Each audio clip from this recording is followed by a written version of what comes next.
Welcome to Fueling Your Legacy, hosted by Samuel Knickerbocker. Each week, we expose the faulty foundational mindsets of the past and rebuild a new, stronger foundation essential in creating your legacy. We've got a lot of work to do, so let's get started.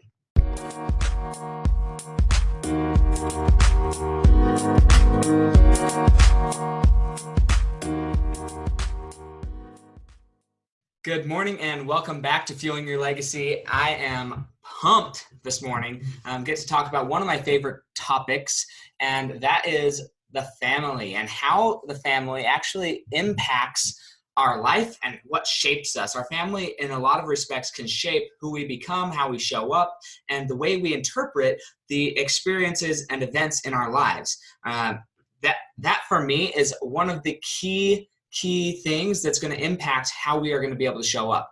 And so I'm super excited to talk about it. And this whole week, we're going to be focusing on the family and how it shapes us, where our identity gets linked to our family, how that gets linked, and then how we can, if we're not satisfied with the result of having our mindset and our identity linked to maybe our familial past, then how can we separate that? How can we reframe our family situation and what's happened into one that is actually going to add more power and value to our lives rather than take away from us. I definitely know there's a lot of people out there who have been through a lot of traumatic experiences, and as a result of being through these traumatic experiences, they've accepted an identity that they're not good enough, that they don't deserve better things in life, that they're not going to be able to achieve better things in life, and that they just have to stay at the bottom rung of society because that's what their grandfather did, that's what their great-grandfather did, that's what their great-great-grandfather did, and through generations, they've basically just been at the bottom rung of society, and so they just sit there thinking, this is exactly where I belong, rather than choosing to step out of their family situation, their family identity, and go create a new family identity. That is so key, understanding that the new link can start with you. There's the famous movie, you might recognize it, and it's called The Prince of Egypt. It is a Disney movie, and I just love this because there's Ramses and his dad is saying, hey, don't be the weak link in the dynasty of family. And ironically, because of his fear of being the weak link, number one, and his consistent action with something as times changed, he ended up being the weak link, so to say, and lost tons of these slaves. So often in our lives, we're so scared of being the weak link. We don't want to be the person who breaks the chain, when in reality, is the chain really that much worth keeping? Is it something we actually want to perpetuate? Maybe inside of ourselves, we don't identify there and we don't want to perpetuate that legacy or what's been happening, but because it's tradition or because that's what our family identity is, we just continue down this path, even though it's not something that we really love and are grateful that we have in our lives. And so I think it's really important for each of us to recognize we are agents of change. We have this opportunity, this gift, this unique time in our lives that we can actually start a new legacy. We can change the old legacy and make it new. Now, what's cool about this, and I'm going to share some personal experiences, is even though most of us have something that we can complain about in our childhood, we all have some aspect of our childhood that we didn't like, we didn't enjoy, that we wish we could change, but we think, nope, we can't change it, it happened, and that's all there is. We don't have to live that life. We can actually change the past. And I'm going to go in and share a little bit deeper on this, but I want to prep it by helping you understand and start having you think about how could we actually change the past? It's already happened. There are things that have already been changed, but how can we change it? Well, let's go back into a little bit of the mind work and chemistry and biology and physiology, okay? When you think something different, what happens in your mind? How much control over your hormones and the adrenaline, the dopamine, all those things, what actually creates those things? And it happens in your mind. Based on the thoughts you have, that's what happens. You may have seen a snake walking down the street or a stick, but if it's dark outside, you don't really know which one it is. So you're going to treat it as if it's a snake because it could be. You could get all nervous, you could get all excited, bunch of adrenaline running through, and then you're going to become in a state of anxiety or stress, even though it's just a stick. There's nothing really there. And this happens a lot in our lives where we have these experiences based on previous experiences in our lives. We come across a new experience or a new event and we experience it a certain way because we think that something might happen. And that very thought, the stress of that thought creates a physiological change in our body. It changes the state of our body. Okay. Well, when we're applying this to our childhood or to our past, we've had experiences in our past that literally created a physical state, which then we adopted an identity out of this state, and it's created who we are. The cool thing about changing our past, right, is we can go back to those experiences. We can go back to those hardships in our life. We can go back to the pain that people caused us, and we can reframe how we experience that event in our lives. And as we change the way we experience that event, literally the state of our body changes. The wires that are in our mind, the neurons that are firing, they completely change, because now that experience, that event, has a different meaning to our identity. And as a result of that, we change the past, which then completely alters our future. It just completely changes it.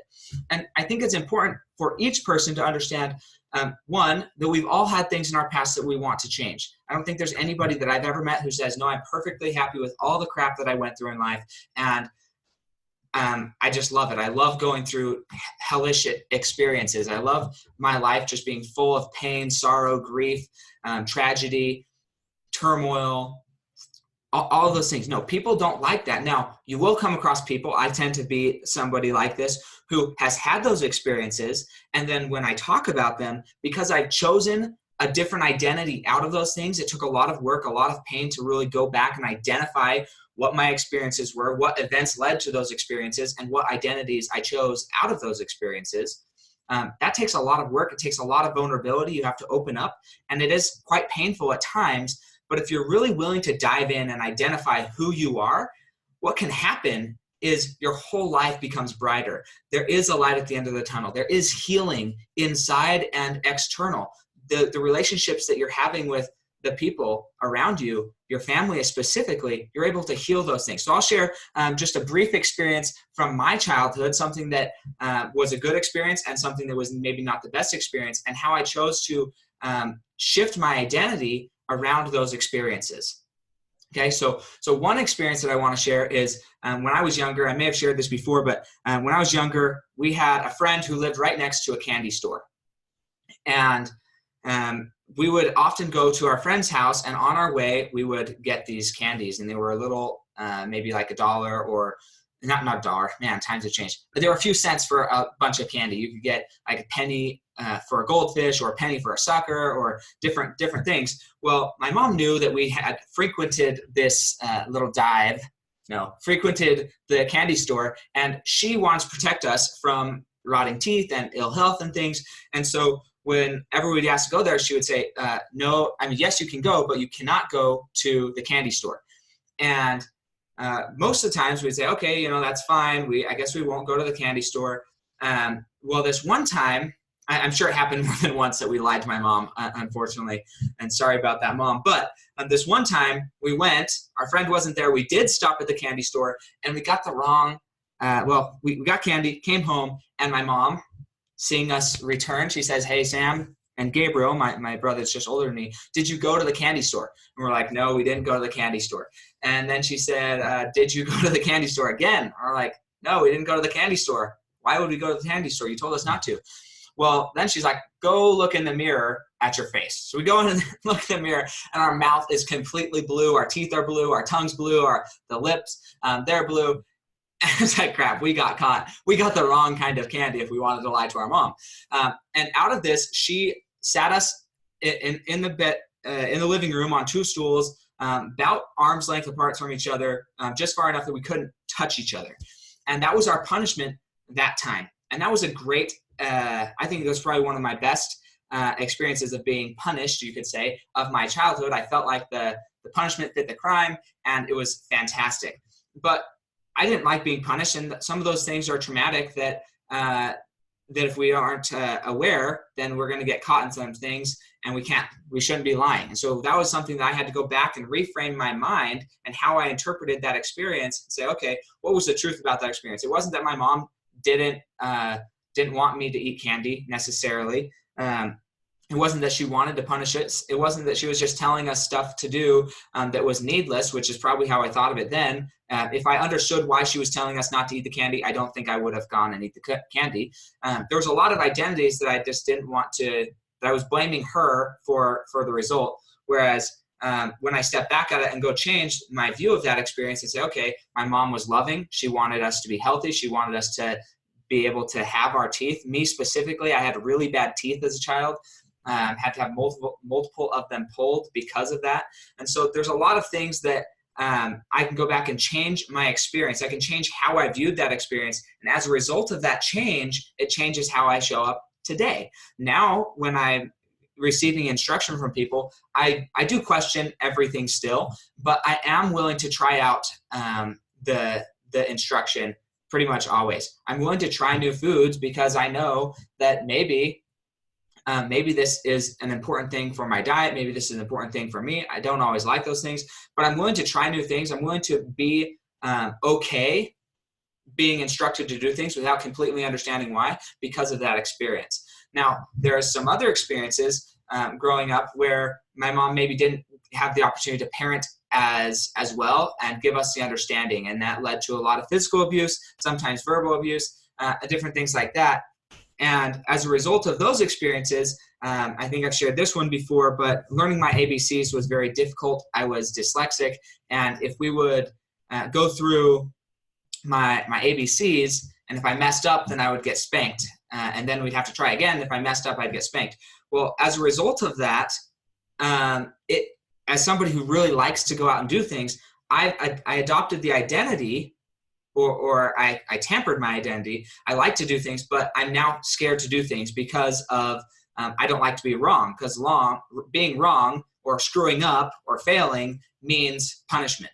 It means some physical abuse or some verbal abuse. And because of those experiences that I had taken out of those parenting things that my mom had done, then I had adopted a negative identity, and it was hurting the way I was showing up in life. It was hurting my ability to progress because I was scared to progress. Well, what changed was I went back, I went through some therapy, I went through some counseling, and I was able to go back and dig into these painful experiences of punishments from my mom, and to start looking at things from her perspective. So I had the event, which I had chosen. Well, I experienced it traumatically. I chose an identity that maybe I shouldn't try. Maybe I shouldn't really go out and go after things. And as a result, I was always kind of asking for permission. I wasn't really going out and chasing my dreams because I was scared of what somebody might think or how they would react or whatever the case may be. When I was able to go back and reframe those experiences, so I had the same event. The event didn't change, but what I experienced out of that event did change.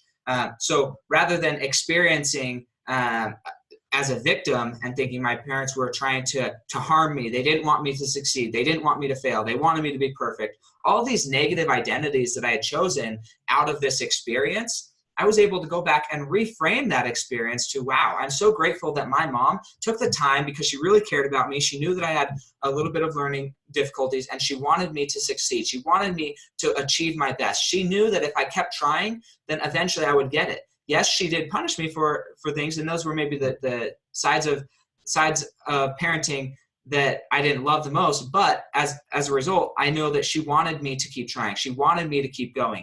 And when I chose the identity of, wow, Sam, you're somebody who doesn't give up. It doesn't matter how many times you get beat, you keep going. You eventually did learn to read. You eventually did learn to try new things, and you were very successful. You were able to go out and work and be successful in a career field that a lot of people fail at because you were primed from a young age to keep trying no matter what happens, no matter what the result is, no matter how many times you get hit, get knocked down, doesn't matter. You are going to just keep succeeding, right? And so now I could still choose to look at that as a way of, man, I wish that didn't happen to me. But now I think, man, thank you so much, Mom, for doing everything you could for me to succeed. I would not be who I am today without those experiences. Now, do I think everybody needs to go through traumatic experiences like that? No, that's not what I'm saying. What I am saying is no matter how bad your past is, please, for your sake, go back and reframe your experience and the identities you choose from that experience.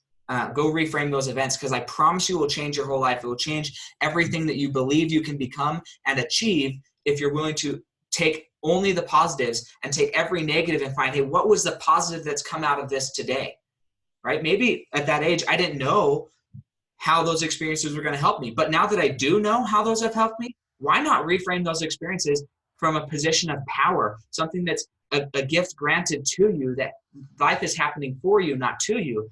And as you do that, I promise that your life will be more fulfilled, that the people that you experience in life will be happier. The things you experience in life will be happier. Your relationships with those around you, your willingness to be vulnerable and to share things about your life that maybe you would be uncomfortable sharing. Maybe the people around you would be uncomfortable sharing.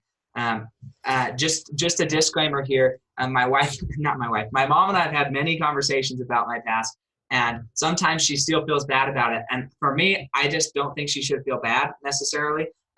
I love everything that happened to me, and I think my life happened for me. And so as I share these experiences, there's no negative emotion going out towards anybody. And that's another key principle when it comes to family is there's no animosity towards people. You can share these experiences. And once you've truly healed from your past, once you've truly healed from these familial experiences, then it actually enables you to connect and to share these things with love and confidence rather than hiding behind them thinking, what will somebody think? Look, it doesn't matter. I'm healed. My mom is healed. Everything has become better in our relationship when we were able to get vulnerable and share how we really were feeling about what was going on. And so I know it's hard. I know that it's a struggle. But if you do that with your relationships, with your children, with your spouse, with your parents, with your brothers and sisters, if you're willing to get vulnerable with them, your relationships will be better. And when it comes to family, right, that's where it all starts. If you can make a family relationship work, if you can find some common ground out of a family, then I personally believe that you'll be successful with any relationship you come into life. Because as I've got more into business, what I've recognized is that my clients, my business partners, the people that I'm working with, I want them to be as close to me as I am with my family. I want to have these intimate relationships with everybody, because as we share vulnerabilities and we share our lives with each other, then we connect. And that connection actually broadens our family. But a lot of those things that have happened to you in your past in the family, you've kind of ignored them because they're painful. And as a result of ignoring those experiences, you're not able to connect in the future with your current family, husband, wife, children. You're not able to connect with your business partners, with your clients, with anybody that you come in contact with, because you're unwilling to connect with those initial experiences that happen most often in the family. And so hopefully that helps you guys today. I'm excited to bring you more and more this week. We have a fantastic guest coming on this Friday who has an incredible story to tell about her family and discovering her family. And I'm going to let her explain more about that. But I can't express enough. Stay tuned for those future things. Her name is, I believe, Lori Richens, if I'm saying it correctly. And you guys are going to be absolutely blessed to hear from her. I will just double check her name. Lori L. Richens. You can find her on Facebook, on Instagram. But definitely go follow her, get acquainted with her, because it will give more meaning to the story she tells. If you already kind of have a little bit of her background and see what she's become today, it will help you understand so much more and be more grateful for what she's accomplished. So Lori Richens, and that's on Instagram and on Facebook. Please go follow her. She's going to be our guest on Friday, and then on Wednesday we're going to be doing a book review it's going to be a movie review. She requested to do a movie review this week, and that book is going to be a surprise. I'm not going to drop that until Wednesday, but just know it's going to be great. Please like, comment, review. We've had tons of people on Facebook here who've watched the Facebook Live. I'd love for you guys to be able to share this, or even go in and leave a comment and share what you have learned, what maybe aha moments you accomplished from or received from listening to this today. And hope you guys are having a wonderful day, and we will talk to you soon on Wednesday.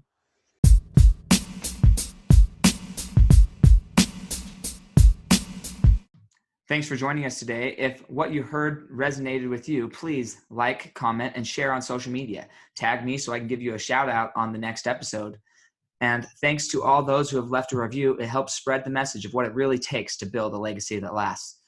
Catch you next time on Fueling Your Legacy.